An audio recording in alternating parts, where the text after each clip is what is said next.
कल रात को एक सूचना प्राप्त हुई थी कि जैसे यहाँ पे जो बेतवा नदी पर जो पुल है, उसमें जो है एक कॉलम, एक सेगमेंट जो है उसमें नीचे गिर गया है। इसमें कुछ लोगों के नीचे दबे हुए होने की आशंका जताई गई थी।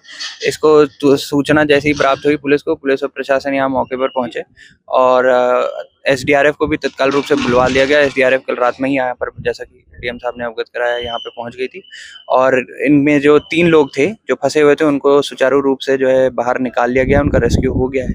अभी जो बताया जा रहा है संख्यात्मक रूप से वो 6 लोग जो है जिनके ऊपर गिरा था उसमें से 2 लोग की बॉडीज भी निकाल दी गई हैं। इस समय जो कारण है वो अभी जो है जांच उपरांत जो है बताए क्या है, लेकिन जैसे कि कल एडवाइजरी जारी की गई थी और कल जो है जो पानी बहुत बरस रहा था और विंड्स और जो हवा बहुत तेज चल रही थी, तो उसकी वजह से जो प्रथम दृष्टया जो बात सामने आ रही है कुछ इस प्रकार है कि शायद उस वजह से हुआ हो, परंतु विस्तृत रूप से जांच की जाएगी और जांच उपरांत जो कार्रवाई होगी उससे आपको अवगत कराया जाएगा। सर, निश्चित रूप से ये जो पूरा मामला है ये भ्रष्टाचार अनियमितता से जुड़ा हुआ समझ में आ रहा है, तो क्या सर इसमें एफआईआर के आदेश भी आगे हो सकते हैं? देखिए, अभी पहले हमारी ये मुख्य रूप से प्राथमिकता है कि जो लोग यहाँ पर फंसे थे उनको निकलवाना और जो नीचे दबे हैं उनको बाहर निकलवा के, और उसके बाद जैसा भी जो जांच उपरांत और जो भी हमारे जांच के बाद जो बात तथ्य सामने आते हैं उन तथ्यों के आधार पर कार्रवाई की जाएगी। घटना तेज आंधी तूफान रात में आया, करीब 11:30 बजे 12 बजे के समथिंग, और उस आंधी तूफान में सरकार ने अलर्ट भी जारी कर दिया था, सभी के मोबाइलों में आ रहा था और सभी को ये जानकारी हो गई थी कि क्या नाम से आंधी तूफान आने वाला है। फिर भी मजदूर बेचारे काम कर रहे होंगे, किसी कारण रात में दिन में तेज धूप होती है, किसी कारण कर रहे होंगे काम। इसी समय ये तूफान तेज आंधी आया, ये जो पुल की है ये टेक्सचर पता नहीं किस वजह से कि क्या कारण से आंधी तूफान तेज आने के कारण गिर गई और बेचारों की सबकी 6 लोगों की मौत हो गई। बहुत दुखद घटना है और मैं इसमें हृदय विदारक है मेरा, और जैसे मुझे जानकारी मिली मैं तुरंत घर से पहुँची हूँ। इस घटना स्थल पर हमारे चेयरमैन साहब भी हैं, आशीष पालीवाल ब्लॉक प्रमुख, हमारे साथ सभी लोग हैं, ग्रामवासी सभी, हमारे प्रधान जी हमारे। और आज सुनने में आया, हम लोग मौके में, हमारे माननीय अध्यक्ष जी भी हैं यहाँ पर रात्रि में मजदूर लोग काम कर रहे थे और गवर्नमेंट की तरफ से रेड अलर्ट भी जारी था। इसके बावजूद भी यहाँ पर रात्रि में काम हो रहा था, तो 6 लोग यहाँ पर जो जानकारी मिली अधिकारियों के माध्यम से, 6 लोग दबकर इस दुनिया में नहीं रहे, 3 लोग घायल हैं और जो 3 लोग घायल उनको रिकवर करके हॉस्पिटल एडमिट करा दिया गया है।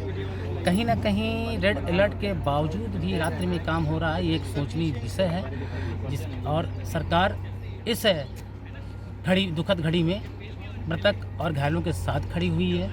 कहीं ना कहीं ऐसा प्रतीत होता है कि कहीं ना कहीं लापरवाही है। सरकार इसके लिए भी जांच कराने के बाद जो भी दोषी होगा उसको बख्शा नहीं जाएगा और वो जेल के सलाखों के अंदर। जैसे कि रेस्क्यू चल रहा है, 200 निकाल लिए गए हैं और कितने इसमें दबे होने की आशंका है? ग्रामीण वासियों द्वारा बताया गया था कि 6 लोग हैं, जिसमें 2 निकाल लिए गए हैं, 2 मशीन में हैं और 2 संभवतः अभी मलबे के नीचे दबे हुए हैं, लेकिन उनका भी जल्दी रेस्क्यू हो जाएगा।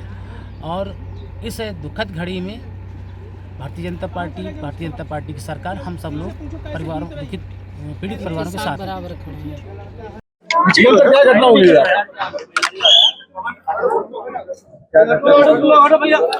आज मोराकंदर गांव के पास एक सेतु निगम द्वारा कुरारा कंडौर परसानी मार्ग पे एक सेतु का निर्माण किया जा रहा था, जिसमें 2 विलेज रोड्स को जोड़ा जा रहा था।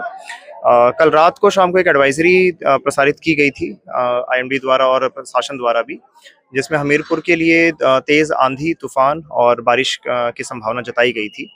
इसके लिए हमारे द्वारा सभी जगह अवगत करा दिया गया था, सभी गांव में डुग्गी वगैरह भी पिटवा दी गई थी।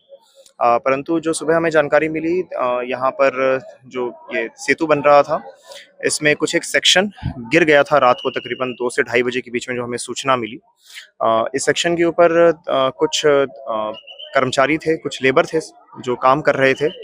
उसमें से कुछ लेबर, जो हमें अभी तक जानकारी मिल पाई है, उसमें से कुछ लेबर बरसात से बचने के लिए नीचे एक हाइड्रा मशीन थी उसके छांव में थे और एक सेक्शन गिर जाने की वजह से उस समय उन पर गिर गया ये, और 6 लोग की दबने के हमें जानकारी प्राप्त हुई है। 3 लोग उसी जो सेक्शन गिरा था उसी में फंस गए थे बीच में। आज अभी तकरीबन 8:30 बजे जो 3 लोग फंसे थे उनको रेस्क्यू कर लिया गया है। रात को ही SDRF पहुंच गई थी यहाँ पर, और पूरी पुलिस बल और प्रशासन भी तैनात था। जो 6 लोग हैं उसमें से 2 की बॉडीज को निकाल लिया गया है। अभी बाकी का ऑपरेशन अभी चल रहा है। अभी यहाँ पर मल्टीपल क्रेन्स मौजूद है, मल्टीपल JCB और पोकलैंड भी अभी मौजूद है, और पूरी मुस्तैदी के साथ हम लोग यहाँ पर कार्य करा रहे हैं। देखा गया पिलर गिर गया है सर, क्या वजह है इसकी? कौन कंपनी इस पे काम करा रही है? इसमें एक कंपनी शेल्टर कंपनी नाम से जो हमें बताया गया वो काम कर रही थी इसमें, और इसमें ये कार्य तकरीबन 2 साल से चल रहा था। तो मजदूरों की सुरक्षा को लेकर क्या इंतजाम थे यहाँ पे? देखिए, मजदूरों की सुरक्षा को लेकर सभी पुख्ता इंतजाम किए गए थे। बाकी एक्सचेंज जो सेतु निगम है उनसे भी आप जानकारी कर सकते हैं, उनके जो भी प्रोटोकॉल्स थे। अभी हमारे यहाँ पर अभी रेस्क्यू का कार्य चल रहा है और उसको हम कंप्लीट करवा रहे हैं। हुई है, क्या और भी उम्मीद की जा सकती है कि और कैजुअल्टी होंगी? अभी देखिए, जितना हम लोग देख पाए हैं इसके अलावा और कोई नहीं है, क्योंकि हमने जो यहाँ के आसपास के लोग थे, जो लोग रेस्क्यू भी किए गए, उनसे भी बात की है, तो हमें जानकारी इस चीज़ की नहीं है। अभी तक हमें 6 का ही पता चला है। कंपनी के खिलाफ कोई कार्रवाई? इसके लिए देखिए हम लोग कार्रवाई